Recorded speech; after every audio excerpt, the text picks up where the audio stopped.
Now, once you have immersed your mind in peace, in silence, and in some great moments of happiness, and when you open your eyes and do your, things, what you are supposed to do, the duties, you are satiated inside.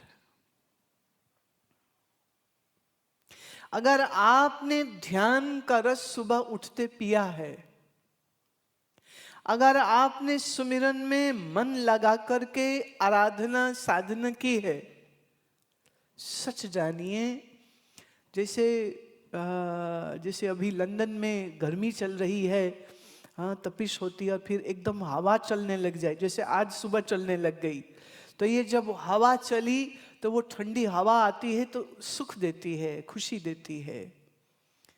और फिर बीच में थोड़ी गर्मी आ जाए तो फिर वो forecast देख लेते, अच्छा भाई शाम तक तो मौसम बदल ही जाएगा, चलो कोई बात नहीं, 2 घंटे की गर्मी सह लो। आई फिर हवा आई, ठंडी ठंडी हवा आ रही है।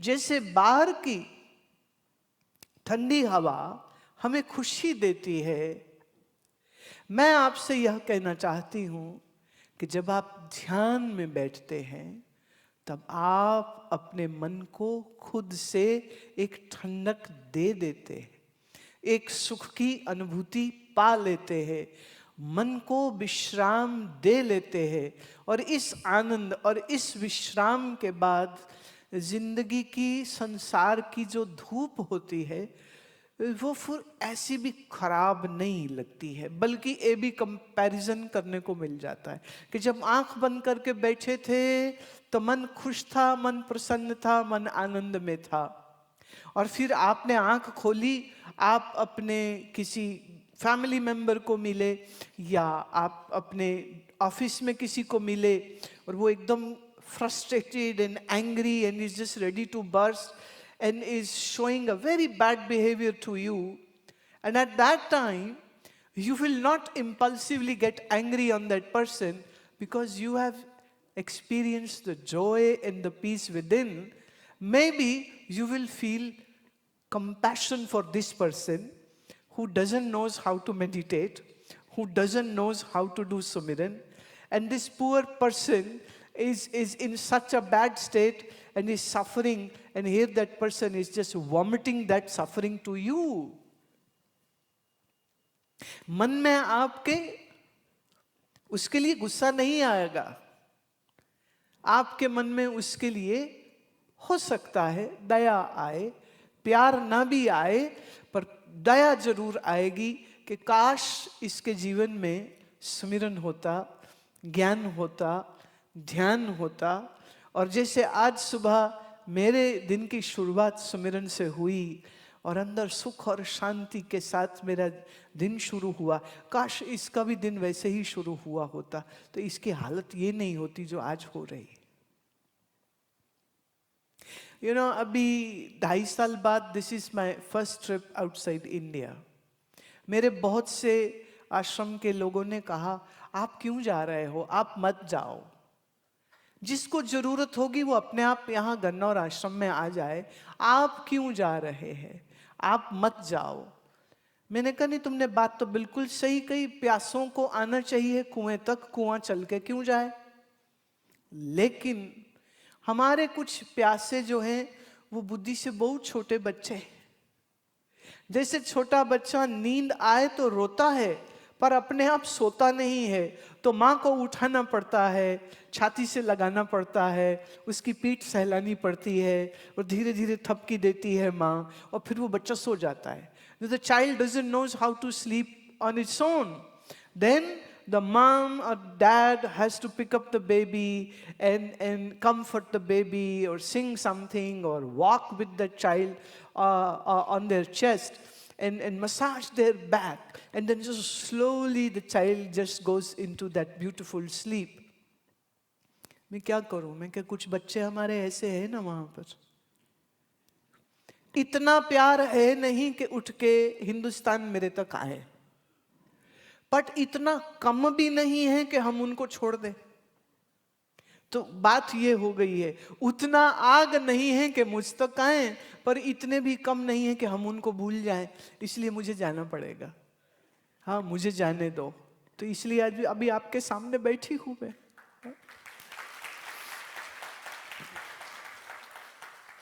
एक्चुअली थोड़े महीने पहले मेरे पास अश्विनी बसरा, उषा आए हुए थे आश्रम में, तो ये मुझे पूछे अब के इंग्लैंड का प्रोग्राम बनेगा इस साल। मैंने कहा नहीं, मेरे को नहीं जाना, I am very happy here, कोई प्रोग्राम नहीं, नहीं अभी कोई प्रोग्राम नहीं, अभी कोई, सबको मैं मना कर रही। अमेरिका कनाडा वाले पूछे आ रहे हैं, मैं नहीं, मेरी कोई इच्छा, मुझे बहुत अच्छा लग रहा है आश्रम, जिसको आना यहाँ आ जाओ, हम ये राग गा रहे हैं, I am singing this song, I am not going, I am not going, I am not going. And then one fine day, I said, no, I am going. No, I said, I am going. And then everybody was shocked. बोले जब हम पूछ रहे थे तो मना कर रहे थे। मैंने कहा भैया संतों की मौज ऐसे ही होती है, मौज आई आई मौज फकीर की झोंपड़ा दिया जलाए, तो अब आ गई मौज तो आ गई, नहीं आई तो नहीं आई। लेकिन मैं ये समझती हूँ ईश्वर ने सबको कुछ जिम्मेदारियां दे रखी हैं, और एक बहुत बड़े योगीराज महात्मा ने मुझे कहा था कि तुम्हारे सिर पे जो जिम्मेदारी है, that is your job and you can not run away from it. Because I was saying कि नहीं, मेरा मन करता है पहाड़ में कहीं अब अकेले में रहूं और मुझे उसमें बड़ा आनंद है। कहते वो नहीं होगा, इस जिंदगी में नहीं हो सकता, आपको जाना पड़ेगा। मैं क्यों जाना पड़ेगा? बोले तुम्हारी ड्यूटी है, you have to go and you can not say no to it. Okay, what can I say? I have no choice, I have to oblige, I have to say yes master. है ना, जो हमारा बाप है, अब उसने काम ऐसा दे रखा है, छुट्टी नहीं मिलती मुझको। वैसे भी उसने कहा 2.5 साल छुट्टी कर ली, बड़ी कोविड के बहाने बड़ी छुट्टी हो गई, अब छुट्टी खत्म, अब काम पे लग जाओ वापस। होता क्या है, जैसे ये सामने लिली के फूल लगे हैं, ये जब फूल खिलता है तो इसकी जो खुशबू है ये आसपास लोगों को अपनी ओर खींच लेती है। तो हम देखते हैं अरे खुशबू कहाँ से आ रही, फिर कोई कहता है अरे वो फूल खिला, फिर हम उसके पास जाते, फिर हम उसको सूंघते हैं और उसका आनंद लेते हैं, वाह वाह ये तो बहुत बढ़िया है। ऐसे ही ये जो सत्संग है ना, ये इस लिली के फूल जैसा है। अब इतना पास तो होना चाहिए ना कि तुम खुशबू ले सको। टीवी में फूल तो दिखता है, खुशबू नहीं दिखती है ना। तुम टीवी की स्क्रीन को सूंघोगे तो खुशबू थोड़ी आ जाएगी, है ना। इसलिए आमने सामने बैठना पड़ता है, ये जरूरी है, ये आवश्यक है। इसलिए सत्संग तो परीक्षित को मिला सत्संग, और 7 दिन तक ये सत्संग चलता रहा। और फिर सुखदेव जी ने बताया कि ये जो तुम्हारा शरीर है ये 5 तत्व का बना है, और इस 5 तत्व के शरीर को आखिरकार मिट्टी में वापस मिल जाना है, इसी को हम मृत्यु कहते हैं। लेकिन तुम शरीर नहीं हो, हाड मांस नाड़ी को पिंजर, एक पंखी बसे बेचारा रे। इस शरीर के पिंजरे में जो तुम रहते हो, तो तुम ये पिंजरा नहीं हो। पंछी अलग है, पिंजरा अलग है। Body is different and you are different. You are one who is eternal, who is immortal. तुम आत्म स्वरूप हो, तुम देह नहीं हो, तुम मन भी नहीं हो। पुण्य पापी मन होता है, तुम पुण्य पापी भी नहीं हो। ज्ञानी अज्ञानी बुद्धि होती है, तुम बुद्धि भी नहीं हो, तुम आत्म स्वरूप हो।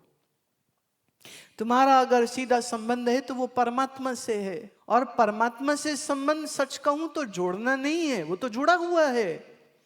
लेकिन आपका मन दुनिया की ओर मुंह कर लेता है तो दुनिया की ओर भाग जाता है। तो इस बिगड़े हुए बच्चे को कान पकड़ के लगाना पड़ता है कि बेटे बाहर नहीं अंदर देख।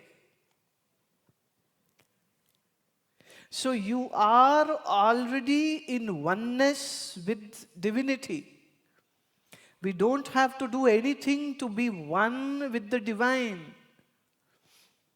The only problem is that your mind doesn't understand this, and your mind is distracted and running after samsara for sake of the worldly pleasures and attachments and greed and jealousies.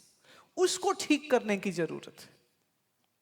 Parikshit सुनते रहे और फिर एक दिन उन्होंने कहा, गुरुदेव अब मेरे मन से मौत का डर चला गया है, अब मुझे कोई डर नहीं, अब भले मौत आ जाए, क्योंकि जिंदगी का जो लक्ष्य था वो तो पूरा हो गया। अब मुझे आत्मबोध हो गया है, अब मुझे मरने से कोई डर नहीं है। बल्कि उस ऋषि का मैं धन्यवाद करता हूं, अगर वो 7 दिन में सांप काटेगा और मैं मरूंगा, अगर वो श्राप मुझे नहीं देते तो मैं तो कभी इस तरह सत्संग और 7 दिन का ये जो मेरा शिविर चला है ये तो चलता ही नहीं। तो उन ऋषि को भी धन्यवाद जिन्होंने श्राप दिया मुझे। इंटरेस्टिंग चीज इसमें थोड़ी मैं और जोड़ दूं, और वो ये है कि 7वें दिन की शाम होते होते परीक्षित की पत्नी बहुत डरी और उसने कहा, राजन तुम ना पानी के अंदर एक जो हमारा मंदिर है, तुम जाके उस मंदिर में बैठ जाओ, सांप पानी में तैर के तो आ नहीं सकेगा, हो सकता है सांप तुम तक ना पहुंच पाए। परीक्षित अपने प्रिय की इस बात को सुन करके एक ऐसे कमरे में जाके बैठ गए जो पानी के ठीक बीचों बीच था। Now this is a very interesting part. To safeguard from biting of the snake, he sits in a room which is engulfed with water. And there is no way that a snake can go through it, but something strange happens. Parikshit के कमरे को सजाने के लिए दासियों ने सोचा कुछ फूल हम उधर रख दें, तो उन्होंने फूल का एक टोकरा बनाया।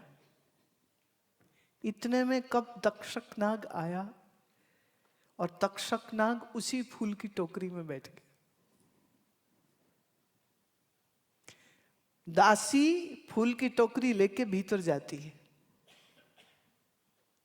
अननोइंगली उस सांप को भी वो अंदर पहुंचा देती है। This is what I say, the definitive structure of death. You cannot run away from it.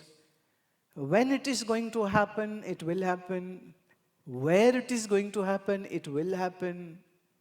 And it will not give you time to say, excuse me, I have some work to do, I have some bills to do, I have yet my children to get married, I haven't seen the face of my grandson, so please death, postpone it, come again, don't come now. That snake sits into that basket which was meant to be taken for the king inside that room. And once the servant leave the room, the takshak snake comes out and goes in front of Parikshit and just bites him, and Parikshit dies. 2 things comes out of this story. 1, you cannot run away from your death, physical death.